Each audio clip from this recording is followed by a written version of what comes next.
बेटे जी आप सब मेरे साथ साथ लिखेंगे। अब हम करने वाले हैं कैश फ्रॉम ऑपरेटिंग एक्टिविटीज में जो सबसे आखिरी टाइप ऑफ क्वेश्चन होते हैं, टाइप 3। इसमें हम कैश फ्लो स्टेटमेंट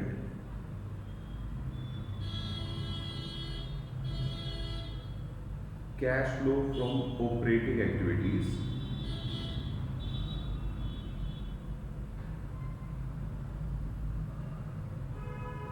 ये बनाएंगे from statement of profit and loss. मतलब आपको क्वेश्चन के अंदर statement of profit and loss given होगा और आपको वहां से बनाना होगा statement of profit and loss से आपको प्रिपेयर क्या करना होगा, कैश फ्रॉम ऑपरेटिंग एक्टिविटीज।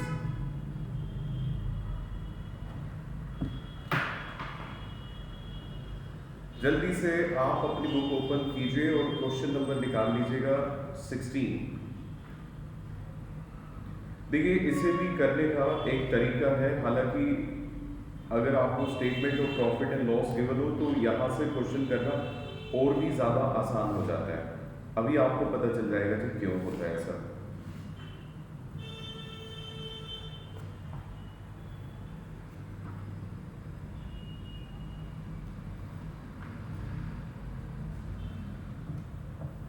ये लो जी, ये है क्वेश्चन नंबर 16। देखो बेटे बात जरा ध्यान से समझना। अगर हमें statement of profit and loss given है तो उससे क्वेश्चन थोड़ा सा अलग तरीके से, किस तरीके से होगा वो हम बात करेंगे इस क्वेश्चन में।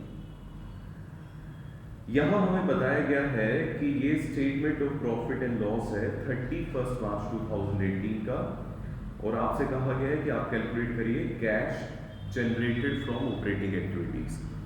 अगर क्वेश्चन ने ऊपर ही बता दिया कि आप cash generated from operating activities निकालिए तो एक बात तो क्लियर हो जाती है, इस क्वेश्चन में आंसर पॉजिटिव आने वाला है, क्योंकि देखिए ऊपर वो साफ साफ बोल रहा है कि आप कैश फ्रॉम ऑपरेटिंग एक्टिविटीज निकालिए।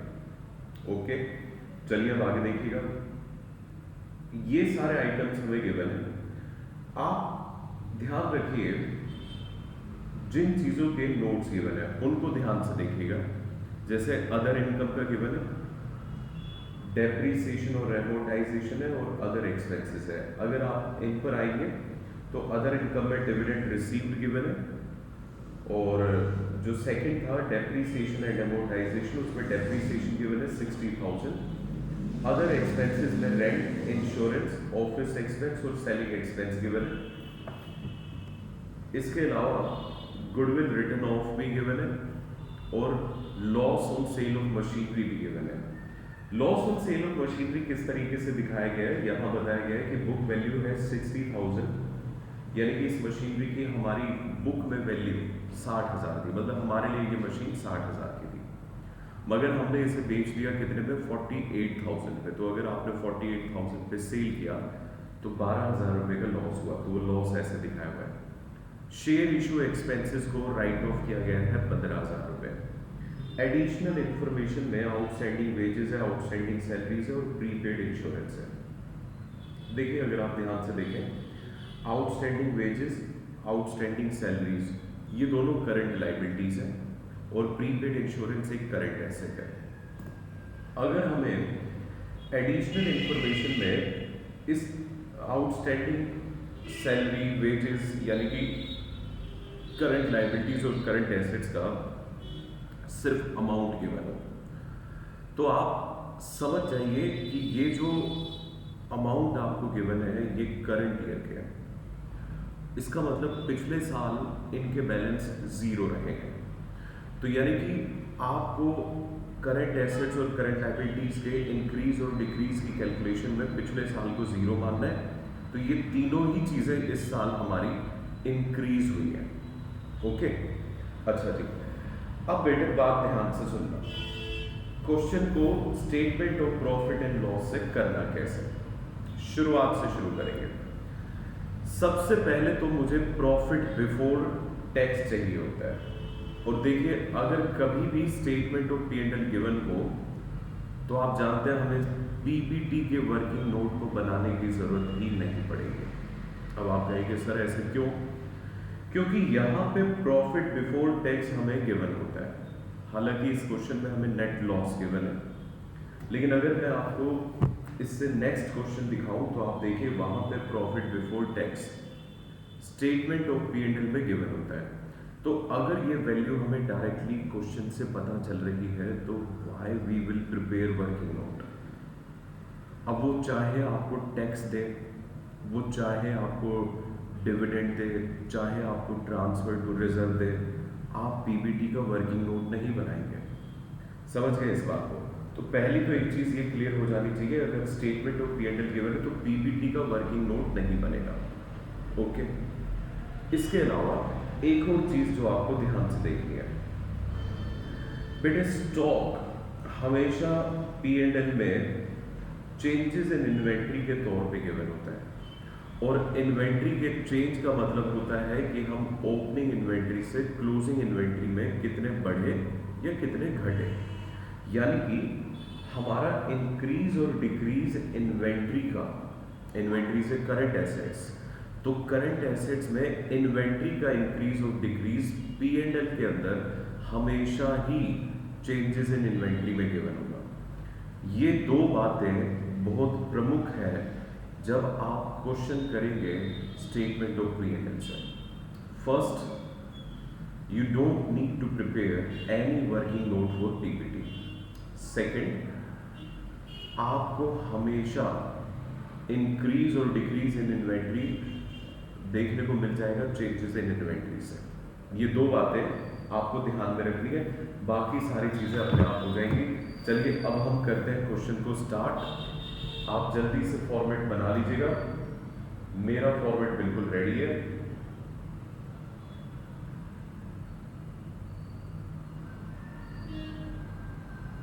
लो जी, यहां से करते हैं शुरुआत। ये है क्वेश्चन नंबर 16। इस क्वेश्चन के अंदर हमें लॉस गिवन है, तो मैं यहां पे इसे लॉस बिफोर टैक्स नहीं लिखूंगा। आप ध्यान से देखिए मैं इसे क्या लिखने वाला हूं, loss during the year. Sir क्यों आपने यहां पे प्रॉफिट बिफोर टैक्स लिखते थे तो आप लॉस बिफोर टैक्स लिखिए, कुछ ऐसा करिए ना बेटे। देखो ये अब एक कॉमन सेंस की बात है, आप मुझे ये बताइए टैक्स प्रॉफिट पे लगता है या लॉस पे लगता है? जवाब है प्रॉफिट पे। तो प्रॉफिट में बिफोर टैक्स और आफ्टर टैक्स जैसा कंसेप्ट हो सकता है, लेकिन लॉस पे तो कभी भी टैक्स लगता ही नहीं है। समझ रहे हैं आप इस बात को? तो टैक्स नहीं लगता तो बिफोर टैक्स और आफ्टर टैक्स जैसी चीज कोई आएगी नहीं। इसके बाद आप क्या करेंगे, अपने फॉर्मेट को पूरा रेडी कर लीजिए। एडजस्टमेंट हमें करनी है दो तरह के आइटम्स की, एक तो नॉन कैश और दूसरी एडजस्टमेंट हमें करनी है नॉन ऑपरेटिंग आइटम्स की।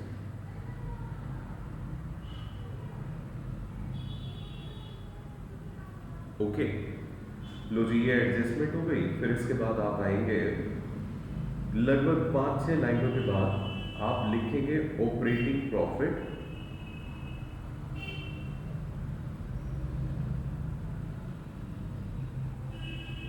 बिफोर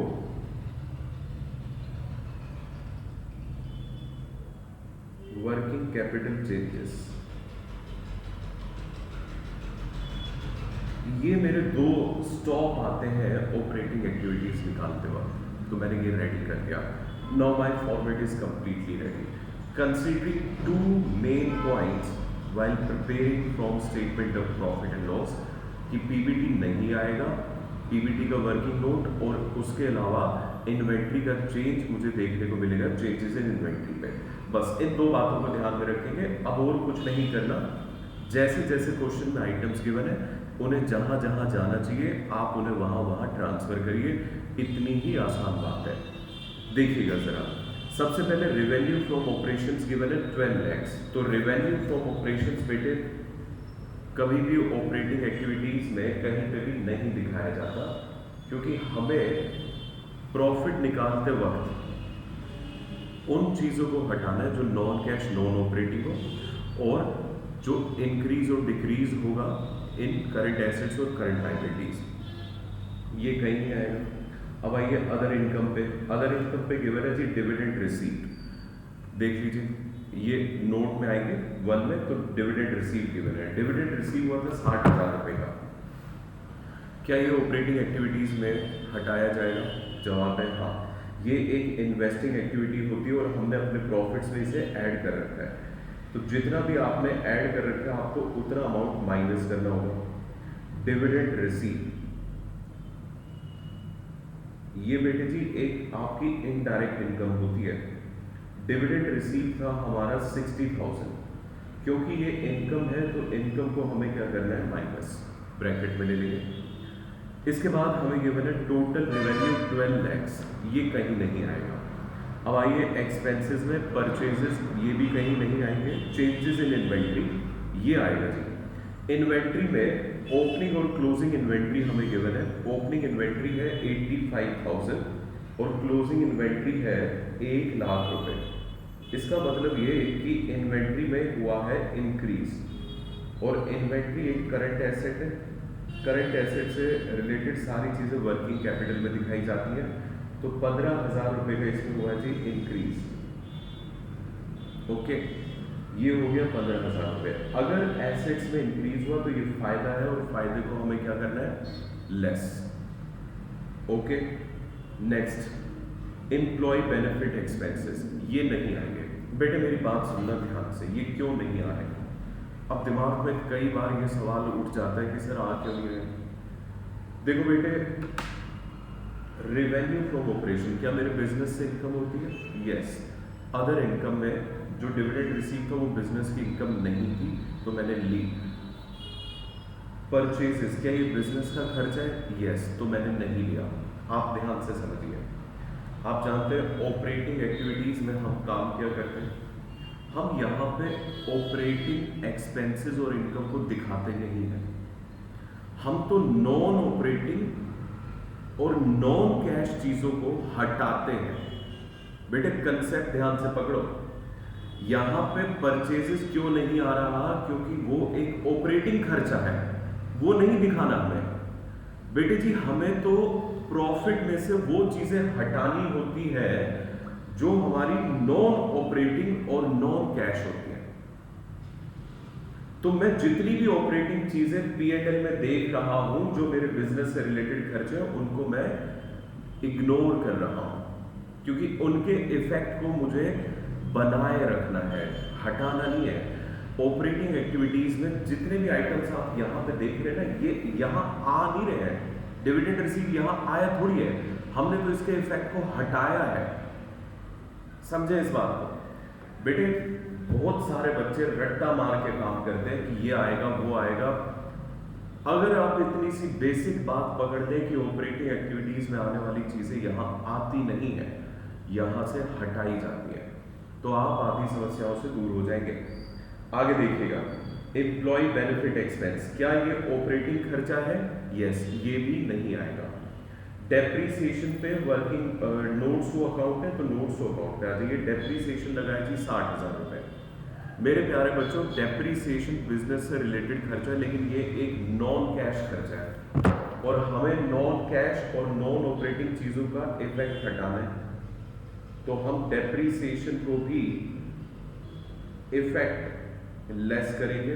तो पहले 60,000 माइनस हो गए थे प्रॉफिट निकालते हुए, तो डेप्रीसिएशन को यहां किया जाएगा प्लस। दूसरा, डेप्रीसिएशन लॉस होता है, तो ये भी हमने ऐसे समझा हुआ है कि लॉसेस को हमें प्यार से देखना है। आगे आइए, अब अदर एक्सपेंसेस, इस पे भी हमारा नोट है और इस पे तो बड़े लंबे चौड़े नोट हैं, तो ये तो बहुत समझना पड़ेगा। रेंट पेड, हमने रेंट पे किया। बेटे देखो, अदर एक्सपेंसेस को आपको बहुत ध्यान से पढ़ना पड़ेगा जब आप P&L से बनाएंगे। रेंट हमने 36,000 रुपए पे किया। आप जानते हैं रेंट रिसीव करना नॉन ऑपरेटिंग इनकम होती है, वो इन्वेस्टिंग इनकम होती है, लेकिन रेंट पे करना ये ऑपरेटिंग खर्चा होता है। सर रिसीव करना तो हमारे लिए आप कह रहे हैं नॉन ऑपरेटिंग है, लेकिन पे करना हमारे लिए ऑपरेटिंग है। ऐसा भेदभाव क्यों? ये कोई रट्टेबाजी नहीं चल रही है कि रेंट देख लिया तो हमें उसे हटाना ही है, नॉन ऑपरेटिंग लेना है। लॉजिक समझिए, रेंट क्यों मिलता है? क्योंकि हमने पैसा अपनी बिल्डिंग में इन्वेस्ट किया हुआ है, और बिल्डिंग में इन्वेस्टमेंट करना बेटे एक इन्वेस्टिंग एक्टिविटी होती है, ऑपरेटिंग नहीं। पहली बात ये, रेंट क्यों पे किया जाता है? अब इस पर सोचिएगा। रेंट हम पे करते हैं अपने बिजनेस की बिल्डिंग का, और बिजनेस करने के लिए हमें उस बिल्डिंग की जरूरत है। रोड पे चौराहे पे खड़े होकर बिजनेस ना करेंगे हम। तो ऐसी सिचुएशन में आप ही बताइए, रेंट पेड हमारे लिए ऑपरेटिंग हुआ या नॉन ऑपरेटिंग? ऑपरेटिंग हुआ, बिजनेस का खर्चा, लेकिन रिसीव करना एक नॉन ऑपरेटिंग इनकम है, और हमें यहाँ पे नॉन ऑपरेटिंग चीजों के इफेक्ट हटाने हैं। तो रेंट पेड का इफेक्ट नहीं हटाया जाएगा, तो इसे नहीं लेना है। इंश्योरेंस, इंश्योरेंस भी एक ऑपरेटिंग खर्चा है। हम अपने बिल्डिंग की इंश्योरेंस करा देते हैं, मशीनरी की करा देते हैं। ये सभी चीजें हमें बिजनेस के लिए जरूरी होती है। ऑफिस एक्सपेंस कहने की जरूरत ही नहीं, ये भी एक हमारे लिए ऑपरेटिंग खर्चा है, इसका इफेक्ट नहीं हटाएंगे। सेलिंग एक्सपेंस भी एक ऑपरेटिंग खर्चा है, इसका भी इफेक्ट नहीं हटाया जाता। Goodwill return of, goodwill right of is just like a depreciation, it is amortisation of goodwill. क्योंकि ये एक नॉन कैश एक्सपेंस है, तो बेटे इस नॉन कैश लॉस को आप क्या करेंगे? इसके इफेक्ट को आप हटाएंगे। कोई भी चीज राइट ऑफ होती है तो वो नॉन कैश होती है, वो मात्र अकाउंट में एक एंट्री होती है और कुछ भी नहीं होता है। तो 40,000 रुपए, क्योंकि ये एक खर्चा है लाइक डेप्रिसिएशन, एक लॉस है, तो बेटे इसका इफेक्ट हटाने के लिए हमने लॉसेस को क्या करना है? प्लस। अब आ जाइए यहाँ पे, loss on sale of machinery. बेटे देखो, मेरा बिजनेस अगर बढ़ाने का है, अब अगर मैं अपने लैपटॉप को बेच दूँ तो मैं कहूँगा कि मैंने मशीनरी को बेच दिया और इसमें मुझे नुकसान हो जाए, तो मैं इसे अपने बिजनेस का लॉस मानूँ या ना मानूँ? जवाब है नहीं मानना। भाई मेरा बिजनेस है बच्चों को पढ़ाना, आप मुझे एक बात का जवाब दीजिए, अगर मैं अपने लैपटॉप को बेचने से कोई नुकसान उठा लेता हूँ तो क्या उसे बिजनेस का लॉस मान लूँ कि बच्चों को पढ़ाने की वजह से लॉस हुआ है? नहीं, ये एक नॉन ऑपरेटिंग लॉस है, 12,000 रुपये। तो इसका इफेक्ट हम हटाएंगे, तो यहाँ पे आप लिखेंगे loss on sale of machinery. हर एक चीज को लॉजिक से करिएगा, रटना बिल्कुल सख्त मना है। कैश बुक एक बहुत खूबसूरत चैप्टर है, अगर इसे समझ के किया जाए। रट्टा मार के तो बेटे आपके 4 जन्म भी कम पड़ेंगे। 12,000 रुपये ये एक लॉस था, और लॉस माइनस हो चुका था पहले, तो अब प्लस कर दिया। अब दूसरा, लॉसेस से हमें प्यार है तो भी प्लस करना है। अगला आइटम इसमें हमें गिवन है share issue expense return of. अभी मैंने आपको बताया, कोई भी चीज अगर राइट ऑफ होती है तो वो एक तरह से डेप्रीसिएशन ही मानी है।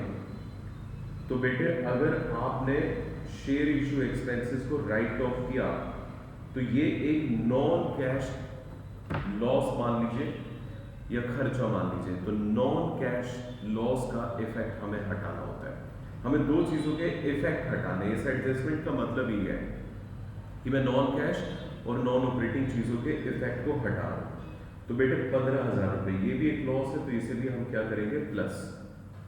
अब आइए एडिशनल इंफॉर्मेशन पे। यहाँ पे 3 चीजें गिवन है जो करंट एसेट्स और करंट लायबिलिटी है। मैंने आपको बताया कि ये करंट ईयर के फिगर्स हैं और प्रीवियस ईयर में आप 0 मानिए, उस हिसाब से आउटस्टैंडिंग वेजेस पहले 0 थी, अब 40,000 हो गई, तो इसका मतलब आउटस्टैंडिंग वेजेस में क्या हुआ है? इंक्रीज। तो इंक्रीज इन आउटस्टैंडिंग वेजेस ये आप कहाँ लेंगे?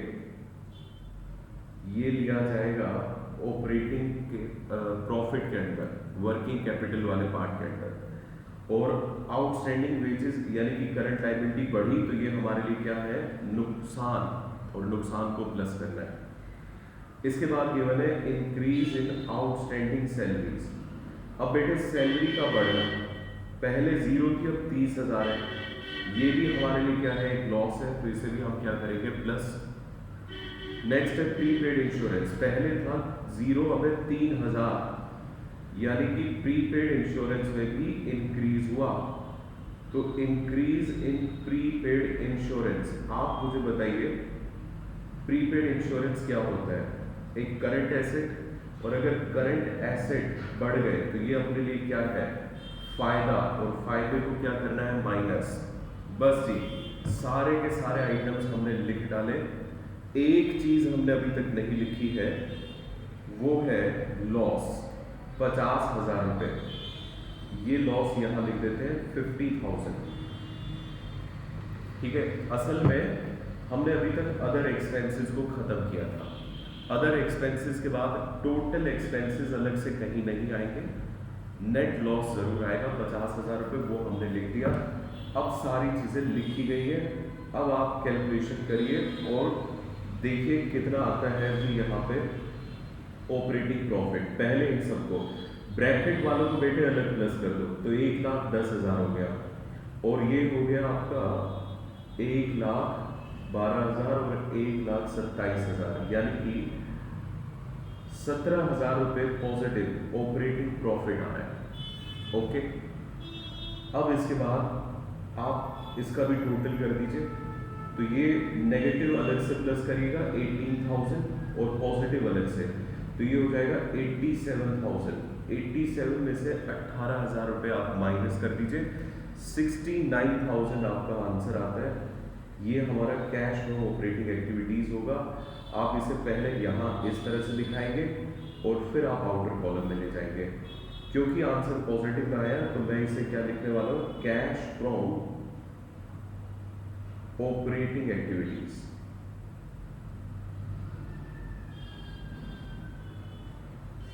लो जी, ये हो गया हमारा क्वेश्चन नंबर 16। बताइए आप सबको ये समझ में आया या नहीं।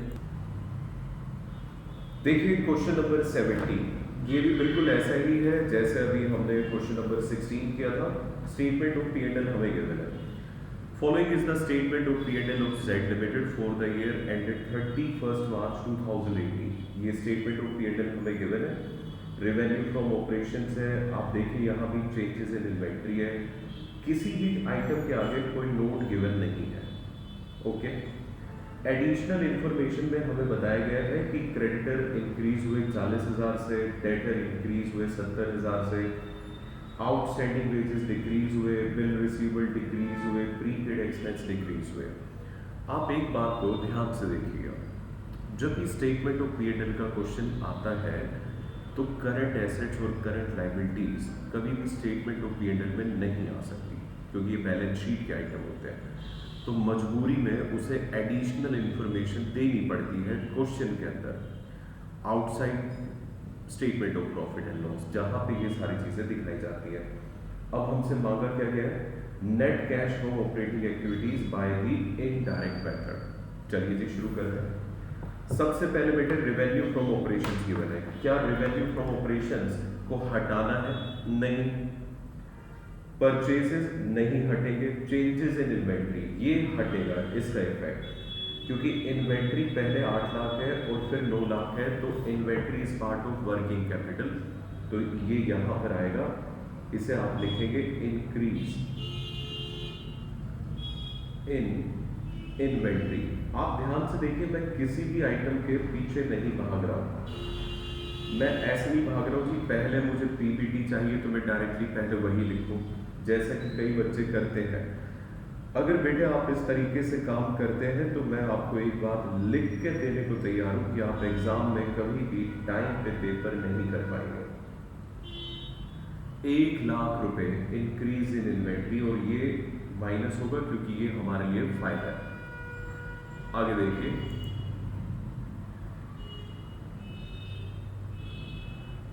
इंक्रीज इन इन्वेंट्री के बाद depreciation and amortisation expenses. Depreciation का हमारा खर्चा बताया गया है। डेप्रीसिएशन का खर्चा हुआ है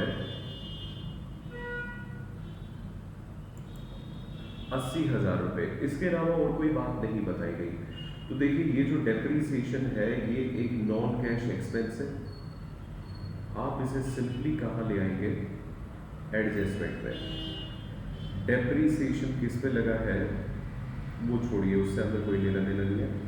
आप डेप्रीसिएशन लिखिए 80,000 रुपये, और ये प्लस होगा क्योंकि ये आपके लिए एक लॉस है। आगे देखिएगा, डेप्रीसिएशन के बाद अदर एक्सपेंसेस 10,20,000 ये कहीं भी नहीं आएंगे क्योंकि इसका इफेक्ट नहीं हटाना। इसके अंदर हमें कोई भी डिटेल नहीं गिवन है, और डिटेल अगर गिवन ना हो तो मैं अपनी मर्जी से नहीं मान लूँगा कि ये नॉन ऑपरेटिंग है या ऑपरेटिंग है। अगर नहीं गिवन है तो मैं इसे मानूंगा ऑपरेटिंग, नॉन ऑपरेटिंग नहीं मानेंगे। ठीक है जी। टोटल एक्सपेंसेस भी कहीं नहीं आएगा, प्रॉफिट बिफोर टैक्स आएगा 8 लाख रुपए, और ये आएगा जी सबसे पहला item, profit before tax 8 lakh. अब आ जाइए एडिशनल इंफॉर्मेशन पे। एडिशनल इंफॉर्मेशन बिल्कुल पकी पकाई आपको गिवन है, इंक्रीज डिक्रीज सब कुछ बता दिया है। जैसे सबसे पहले कहते हैं जी सैंडरी क्रेडिटर्स में इंक्रीज हुआ, तो आप मेरे बच्चे इंक्रीज लिखेंगे इन सैंडरी क्रेडिटर्स।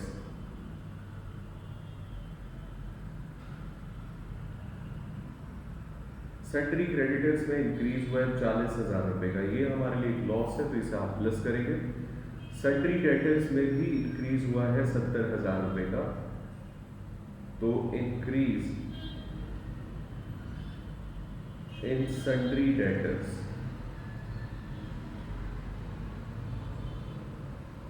डेटर्स में इंक्रीज है 70,000 रुपए, मतलब ये हमारे लिए फायदे की बात है, और फायदे की बातें हमें पसंद नहीं है, हम उसे क्या करेंगे माइनस। नेक्स्ट, आउटस्टैंडिंग वेजेस को डिक्रीज किया गया है 10,000 से ड्यूरिंग द ईयर, तो डिक्रीज इन आउटस्टैंडिंग वेजेस।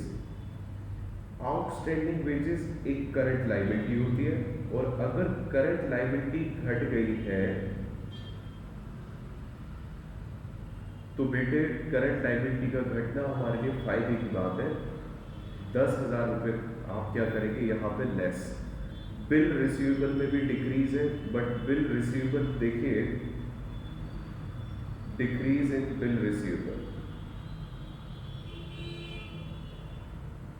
5,000 रुपए। अगर बिल रिसीवेबल डिक्रीज हुए हैं 5,000 से, तो आप मेरे बच्चों एक बात समझ लीजिए, बिल रिसीवेबल का घटना एक फायदा है, सॉरी नुकसान है, क्योंकि करंट एसेट घटा है, तो आप इसे प्लस करेंगे। प्रीपेड एक्सपेंसेस में भी डिक्रीज हुआ है, तो डिक्रीज इन प्रीपेड एक्सपेंसेस। देखिए प्रीपेड एक्सपेंस भी एक करंट एसेट होता है, और अगर करंट एसेट में डिक्रीज हुआ है तो ये हमारे लिए नुकसान है, और नुकसान हमें क्या करना है प्लस। ओके, एक और बात का ध्यान रखिएगा, मैं यहाँ पे इक्वल का साइन लगा रहा हूँ, बट एग्जाम में आपको ये सब अलाउड नहीं होता है। बस जी, बाकी कुछ भी नहीं आएगा यहाँ पे, बहुत आसान क्वेश्चन था। 8,80,000 आ गया हमारा operating profit before working capital changes. अब इसे अगर आप ऐड और लेस करें तो ये बन रहा है 7,65,000। 7,65,000 भी आप आउटर कॉलम में लिखेंगे, क्योंकि आंसर हमारा पॉजिटिव आया है तो इसे हम लिखेंगे कैश फ्रॉम ऑपरेटिंग एक्टिविटीज।